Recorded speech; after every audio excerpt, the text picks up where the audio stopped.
Finally हम लोगों ने अभी तक 80 क्वेश्चनों का आंसर कर लिया है। बिहार बीएड प्रवेश परीक्षा के 80 क्वेश्चन का आंसर हम आप लोगों को बता दिए हैं वीडियो के माध्यम से। 2 वीडियो अभी अपलोडेड है, चैनल पर जाइएगा, वहाँ 40-40 करके क्वेश्चनों का आंसर हम बताए हैं, जीके, रीजनिंग और हिंदी का। वहाँ आप लोग देख लीजिएगा, आपका 80 क्वेश्चन का आंसर की कंप्लीट हो गया।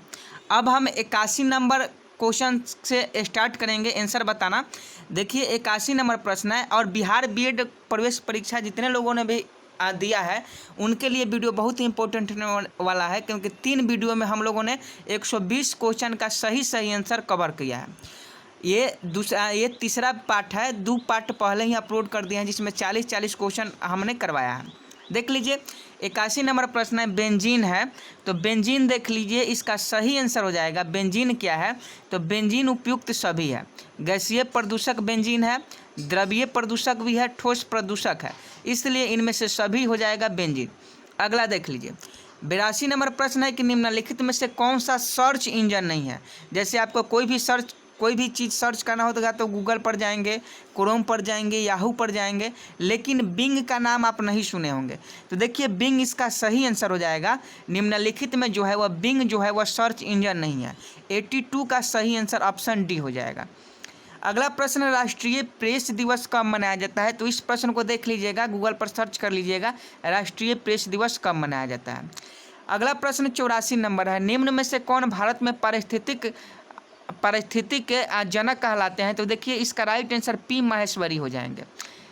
अगला प्रश्न, आपातकाल के बीच पारित अति विवादित नियम क्या था? तो इसे भी आप लोग देख लीजिएगा, इसका आंसर हम नहीं खोज पाए हैं तो इसके देख लीजिएगा। अगला प्रश्न देख लीजिए 86 नंबर, निम्नलिखित में सर्वप्रथम पंचायती राज की नींव किस राज्य से आरंभ की गई थी? मतलब आपको बताना है कि सबसे पहले पंचायती राज अधिनियम किस राज्य में लागू हुआ था। तो देखिए राजस्थान में लागू हुआ था। पंचायती राज व्यवस्था, पंचायती जो भी कानून है वो सबसे पहले राजस्थान से ही शुरुआत हुई और पूरे भारत में फैल गया। तो देखिए इसका सही आंसर ऑप्शन ए राजस्थान हो जाएगा।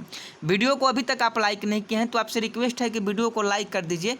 वीडियो को प्लीज़ आप लोग लाइक करते रहें, क्योंकि आपके लाइक करने से ही हमें मोटिवेट होते हैं। और देखिए इसको जितना हो सके शेयर कर दीजिए, क्योंकि सभी क्वेश्चनों का आंसर हम 100% आपको रियल देने वाले हैं।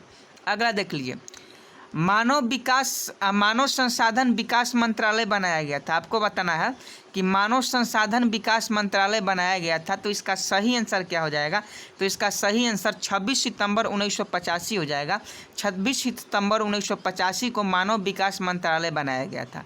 ऑप्शन है इस प्रश्न का सही आंसर हो जाएगा। 89 नंबर प्रश्न देख लीजिए, दिल्ली के शासक शेरशाह सूरी का मकबरा कहाँ स्थित है? तो सासाराम बिहार में है। ये क्वेश्चन बहुतों बार आप लोगों ने किया होगा और इजी क्वेश्चन है।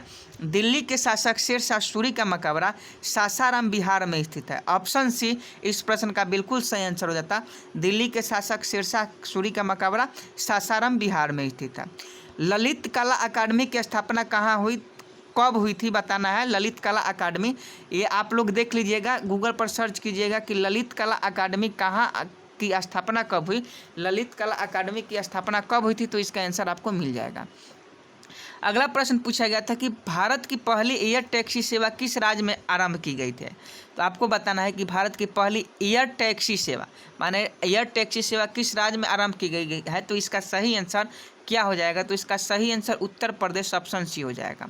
उत्तर प्रदेश में पहली एयर टैक्सी सेवा आरंभ की गई है।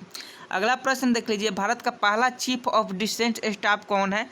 आपको बताना है कि चीफ ऑफ डिफेंस स्टाफ। तो देखिए पहला पूछा जा रहा है तो जनरल बिपिन रावत को भारत का पहला चीफ ऑफ डिफेंस स्टाफ बनाया गया है। इसके पहले चीफ ऑफ डिफेंस स्टाफ का पद नहीं था और पहले ही इनको बनाया गया है जनरल बिपिन रावत को। तो ऑप्शन डी अगर आप टिक करके हैं तो बिल्कुल इसका सही आंसर है। कट ऑफ के लेकर आप लोग घबराएं नहीं, कट ऑफ हाई जाएगा। कट ऑफ के ऊपर हम एक वीडियो बनाएंगे, अभी एक पोल डालेंगे यूट्यूब पर कि कितना आप लोगों का नंबर आ रहा है, आप उसमें शामिल जरूर होइएगा। भारत में सबसे बड़ी नदी बेसिन कौन सी है? देख लीजिए, भारत में सबसे बड़ी नदी बेसिन कौन सी है, बताना है कि भारत में सबसे बड़ी नदी बेसिन कौन सी है। तो देखिए इसका सही आंसर क्या हो जाएगा, तो बेसिन पूछा जा रहा है तो इसका सही आंसर क्या हो जाएगा, गंगा बेसिन हो जाएगा। भारत में सबसे बड़ा नदी बेसिन गंगा बेसिन नदी है, तो इसका सही आंसर ऑप्शन ए हो जाएगा। कुछ लोग कह रहे हैं कि सर बंगाल की खाड़ी होगी, तो ये नहीं होगा, ऑप्शन ए होगा गंगा बेसिन।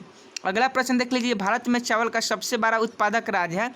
तो देखिए मछली चावल जो है वह पश्चिम बंगाल का प्रमुख भोजन है। तो निश्चित है कि जो वहाँ है चावल का उत्पादन सबसे अधिक होता है। तो भारत में जो चावल का सबसे बड़ा उत्पादक राज्य है वह कौन सा है?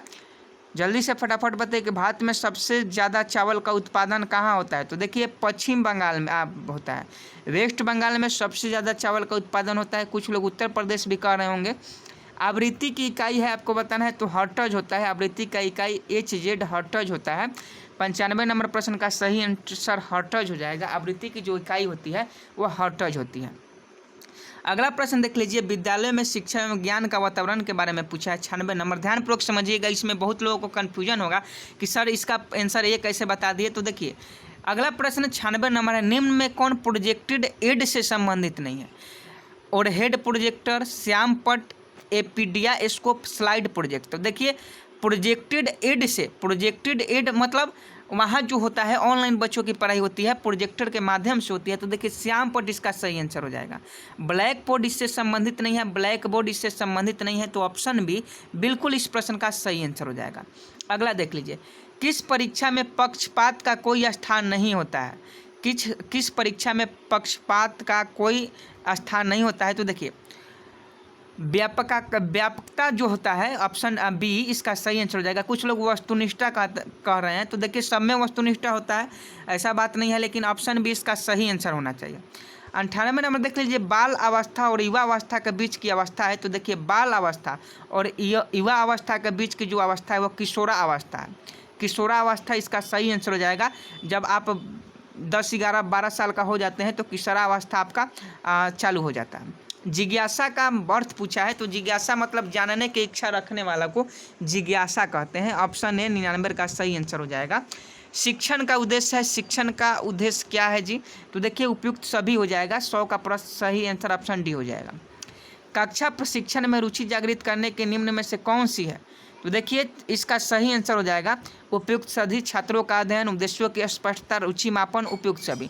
मतलब यहाँ कहा जा रहा है कि अगर आप कक्षा में शिक्षण में रुचि जागृत करना चाहते हैं तो आप कैसे कीजिए। तो देखिए तो पहले तो छात्र को अध्ययन कराना जरूरी है, उसके बाद उसमें जो मेन टॉपिक है, उद्देश्य है, उसको स्पष्टता मतलब समझाना जरूरी है। उसके बाद कितना रुचि बच्चे ले रहे हैं उस टॉपिक में, ये जानना आपके लिए जरूरी है। तो इसका सही आंसर ऑप्शन डी हो जाएगा। अगला 102 नंबर प्रश्न है, मूल शिक्षा का उद्देश्य विद्यार्थियों में समझ है। तो इसका सही आंसर हो जाएगा, मूल शिक्षा का उद्देश्य आपको बताना है। तो देखिए इसका सही आंसर हो जाएगा नैतिक मूल्य का। नैतिक मूल्य का 102 नंबर प्रश्न का सही आंसर हो जाएगा। अगला प्रश्न देख लीजिए, और 102 नंबर प्रश्न हो गया। आप चलते हैं 103 नंबर प्रश्न की ओर। 103 नंबर प्रश्न है कि नहीं देख लेते हैं। 103 नंबर प्रश्न 103 नंबर प्रश्न देख लेते हैं। 103 नंबर प्रश्न है या नहीं है, भेजा है कि नहीं है, छोड़ दिया। तो चलिए जो बच्चा भेजा है हमारे पास 103 नंबर के बाद के प्रश्न को नहीं भेज पाया है, जैसे ही हमारे पास 103 से 120 तक का प्रश्न आता है वैसे ही आपको करवा देंगे। और देखिए तो बहुत इजी क्वेश्चन है, करवा चुके हैं कि निम्न में वायु का परिवाची शब्द होगा समीर। आँख का तारा होना, प्यारा होना। यदि वर्षा होती तो फसल अच्छी होती। हेतु मद भूतकाल का। लड़के नदी में तैर रहे हैं, समान वर्तमान काल का। अर्थ की दृष्टि से निम्न से भिन्न है, धारा जो है भिन्न है। दर्शनीय शब्द में प्रत्यय है, ई है, ऑप्शन ए इसका सही आंसर हो जाता। 22 नंबर है, पूर्ण जन्म का सही संधि विच्छेद पुनः प्लस जन्म हो जाएगा। कृति का विलोम अपकृति हो जाएगा। आगे देख लीजिए, अगला प्रश्न देख लीजिए, किसकी पूजा सदैव नहीं होती है? तो धन की पूजा सदैव नहीं की जाती है। उनकी कृति अक्षय है जिन्होंने मानव समाज का कल्याण किया है। ये सब क्वेश्चन हमने आपको करवा दिए हैं। वीडियो नंबर 2 में देखिएगा, 2 नंबर वीडियो में देखिएगा, तो ये सभी क्वेश्चन हम आपको करवा दिए हैं, तो आपको घबराने की आवश्यकता नहीं है। पार्ट 1 और पार्ट 2 में 40-40 क्वेश्चन करवाए हैं और 80 क्वेश्चन उधर कंप्लीट है और इसमें हमने 103 तक ले क्वेश्चन किए, मतलब 23 क्वेश्चन इसमें करवा दिए। अब बचता है आपके पास लगभग 17 क्वेश्चन बच जाते हैं जो हमने अभी आपको नहीं करवाए हैं। तो 17 क्वेश्चन का फ़ोटो मंगा रहे हैं, जैसे ही हमारे पास उसका फ़ोटो आ रहा है वैसे ही हम आपको वो भी करवा देंगे। 17 क्वेश्चन, घबराए नहीं, जैसे ही हमारे पास आता है आपको करवा देंगे। 56 नंबर प्रश्न का सही आंसर 746 वाट हो जाता। और देख लीजिए 57 नंबर प्रश्न है कि हाल ही में किसे भारत का मुख्य न्यायाधीश घोषित किया गया है? तो शरद अरविंद बोबडे को हाल ही में मुख्य न्यायाधीश भारत का घोषित किया गया है। तो ये सब प्रश्न हम करवा चुके हैं। जैसे ही 17 को प्रश्न आता है हम आपको करवा देते हैं। वीडियो को लाइक कर दीजिएगा, पसंद आया होगा तो वीडियो को शेयर कीजिए, चैनल को सब्सक्राइब कर लीजिए अभी तक सब्सक्राइब नहीं किया है तो। मिलते हैं नेक्स्ट वीडियो में, तब तक ले जय हिंद जय भारत।